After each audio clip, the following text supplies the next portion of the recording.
Welcome to Max Very Easy. 13.3 fourth sum பார்க்க போகிறோம்.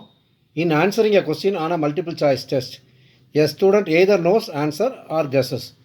So question answer பண்ணுறதுக்கு ஸ்டூடெண்ட்டுக்கு ஆன்சர் தெரியும் இல்லைனா தெரியாமல் கெஸ் பண்ணி எழுதுறது. Let 3/4 be the probability that he knows the answer. Answer தெரியக்கூடிய probability 3/4 and 1/4 be the probability that he guesses. Guess பண்ணுற probability 1/4. Assuming that a student who guesses at the answer, so student வந்து ஆன்சரை guess பண்ணுறாங்க, will be correct with the probability of 1/4.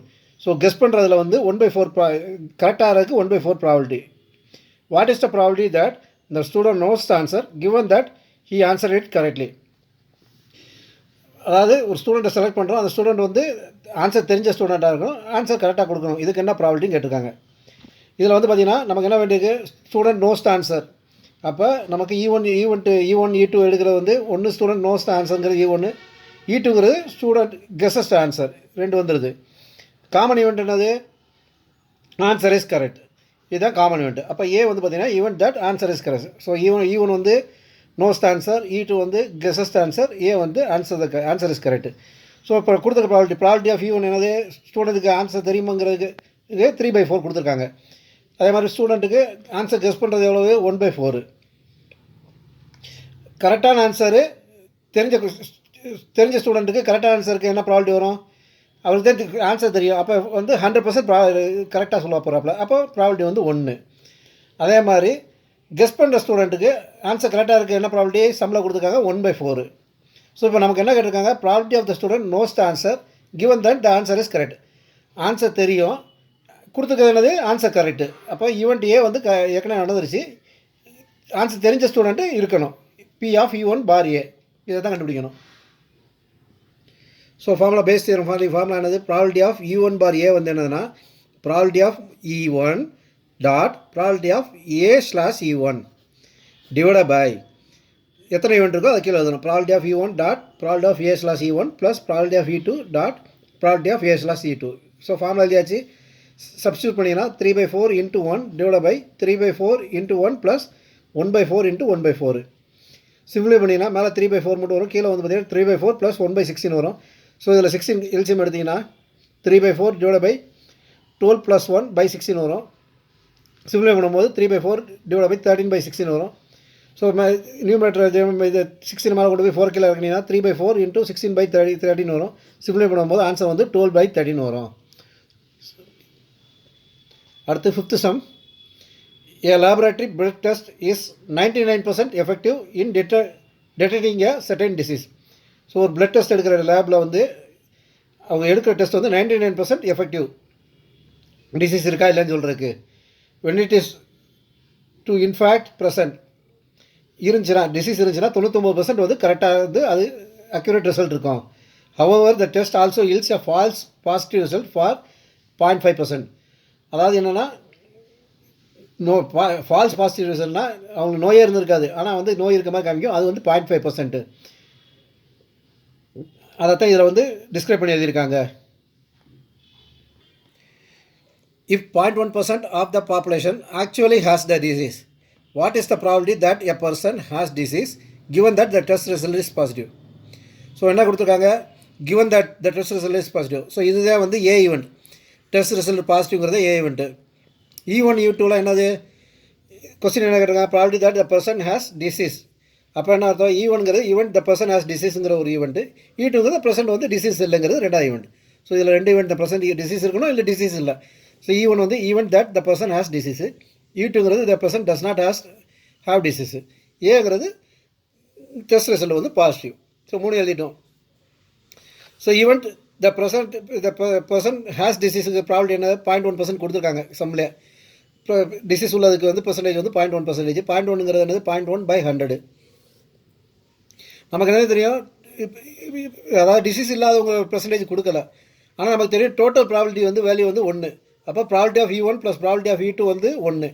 Probability of E1 இருக்குது, probability of E2 என்னது 1 minus probability of E1. அப்போ probability of E2 = 1 minus 0.1 divide by 100. LCM எடுத்திங்கன்னா இங்கே 100 வரும், 100 minus 0.1 divide by 100 வரும், which is equal to 99.9 divide by 100. So probability of E2 வந்து கொடுக்காத, டேரெக்டாக கொடுக்கல, இன்டேரக்டாக கொடுத்துருக்காங்க, நம்ம கண்டுபிடிக்கிறோம். Probability of E1 plus E2 = 1ங்கிறத வச்சு நம்ம ப்ராபிலிட்டி ஆஃப் E2 கண்டுபிடிக்கிறோம். அடுத்து என்ன கண்டுபிடிக்கணும்? ப்ராபபிலிட்டி ஆஃப் இது டெஸ்ட் ரிசல்ட் பாசிட்டிவ் யாருக்கு? பர்சன் ஹாஸ் டிசீஸுக்கு. அதுக்கு ஏற்கனவே கொடுத்துருக்காங்க. டிசீஸ் இருக்கவங்களுக்கு ப்ராபபிலிட்டி செக் பண்ணுறதுக்கு 99% ரிசல்ட் வந்துருங்கிறாங்க. அப்போ 99% விச் இஸ் ஈக்குவல் டு 99/100. அப்புறம் டிசீஸ் இல்லாதவங்களுக்கு ரிசல்ட் வரதுக்கும் கொடுத்துருக்காங்க. டிசீஸ் வரவங்களுக்கு பாசிட்டிவ் ஆகுதுன்னு சொல்லி பார்த்தீங்கன்னா அது 0.5% கொடுத்தாங்க. அதாவது அவங்களுக்கு வந்து உடம்பு நல்லா இருக்குது, ஆனால் ரிசல்ட் வந்து பாசிட்டிவ் வந்துடுது. அது வந்து 0.5 ஏற்கனவே கொடுத்துருக்காங்க. அந்த 0.5 தான் இது. அப்போ 0.5/100. ஸோ 4 வழியும் எழுதியாச்சு. இப்போ வந்து நமக்கு என்ன கேட்டிருக்காங்க? Probability that the person has disease given that his test result is positive. என்ன கேட்டிருக்காங்க? P/E1/A கேட்டிருக்காங்க. ஸோ P/E1/Aங்கிறது என்னது? Probability of E1 dot probability of A/E1 divide by probability of E1 dot probability of A/E1 plus probability of E2 dot probability of A/E2. So substitute பண்ணிங்கன்னா so 0.1 divided by 100 into 99/100 divided by 0.1/100 into 99/100 plus 99.9 divided by 100 into 0.5/100. So மேலே multiple பண்ணிங்கன்னா 9.9 divided by 100 into 100. இது 9.9 divided by 100 into 100. இது வந்து பார்த்தீங்கன்னா 49.95 divided by 100 into 100. இதை multiple பண்ணிங்கன்னா 9.9 divided by 10,000 divided by இது ரெண்டு டினாமினேட்டர் ஒன்றா இருக்கனால நியூமரேட்டர் ஆட் பண்ணிங்கன்னா 9.9 plus 49.95 divided by 10,000 வரும். 10,000 கேன்சல் ஆகிடும். அப்போ 9.9 divided by 59.85 வரும். இது டெசிமல் எலிமினேட் பண்ணுறதுக்கு 100 மல்டிபிள் பண்ணிங்கன்னா 990 divided by 5,985 வரும். இது வந்து 5 கேன்சல் பண்ணிங்கன்னா 198/1197 வரும். ஃபர்தராக 9 டிவைட் பண்ணிங்கன்னா 22/133 வரும். இதுதான் answer. 6 there are 3 coins.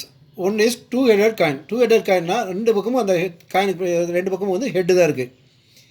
Another is a biased coin. Biased காயின்னா என்னென்னா நமக்கு நார்மலாக காயின் வந்து ப்ராபபிலிட்டி பார்த்தீங்கன்னா 50%. ஹெட் உள்ளது 50, டெயில் உள்ளது 50. பயாஸ்னா ஏதாவது ஒரு சைடு வந்து அதிகமாக விழுகும். இங்கே என்ன கொடுத்துருக்காங்க? தட் கம்ஸ் அப் ஹெட்ஸ் வந்து 70%. அப்போ ஹெட் வந்து அதிகமாக விழுதுன்னு கொடுத்துருக்காங்க. மூணாவது வந்து பார்த்தீங்கன்னா தேர்ட் இஸ் அன்பயாஸ்டு. அன்பயாஸ்டுனா நான் சொன்னது 50%. பாதி ஹெட்டு பாதி 50% ஹெட்டு 50% டெயில் உள்ளது. One of the 3 coin is chosen. 3 காயின்லேருந்து ஒரு காயின் சூஸ் பண்ணுறோம் and tossed it shows head. Result வந்து head. What is the probability that it was the 2-headed coin. அது வந்து 2-headed காயினாக இருக்குது. என்ன ப்ராபபிலிட்டி கேட்டிருக்காங்க? ஸோ நமக்கு ஈவெண்ட் என்ன எடுக்கணும்? என்ன கேட்டிருக்காங்க? Probability it was 2-headed coin. அப்போ ஈவெண்ட் வந்து E1 E2 மொத்தம் 3 இருக்குது. E1 E2 E3 வரப்போகுது. இல்லை E1 வந்து என்னது? 2-headed coin. E2 என்னது? Biased coin. E3 என்னது? Unbiased coin. ஏ என்னது? ஆன்சர் வந்து கிவன் என்னது? ஹெட்டு. அப்போ ஹெட் உள்ளது தான் A1. ஈவெண்ட் வந்து ஹெட்டு. ஸோ E1 வந்து 2-headed, E2 வந்து பயாஸ்டு, E3 வந்து அன்பயாஸ்டு, ஏ வந்து ஷோஸ் ஹெட்டு. எழுதியாச்சு. ஸோ 3 காயின் இருக்குது. 3 காயினில் ஒரு காயினை செலக்ட் பண்ணுறதுக்கு என்ன ப்ராபபிலிட்டி? 1/3. ஸோ காயின் 1 செலக்ட் பண்ணாலும் அது ப்ராபபிலிட்டி 1/3, காயின் 2 செலக்ட் பண்ணாலும் ப்ராபபிலிட்டி 1/3, காயின் 3 செலக்ட் பண்ணாலும் ப்ராபபிலிட்டி 1/3. அப்புறம் 2-headed காயினில் ஹெட் உள்ளதுக்கு என்ன ப்ராபபிலிட்டி? எப்படி போட்டாலும் ஹெட்டு தான் உள்ள போகுது. அப்போ ப்ராபபிலிட்டி வந்து 1. அப்புறம் பயாஸ்டு காயினில் ப்ராபபிலிட்டி கொடுத்துருக்காங்க 75%. 75%னா 70/100 விச் இஸ் 3/4. அன்பயாஸ்டில் நார்மலாக 1/2. ஸோ எல்லாத்தையும் எழுதியாச்சு. நமக்கு என்ன கேட்டிருக்காங்க? Probability that the tossed coin is 2-headed coin given that the coin shows head. P/E1/A கேட்டிருக்காங்க. ஸோ P/E1/Aக்கு என்ன ஃபார்முலா?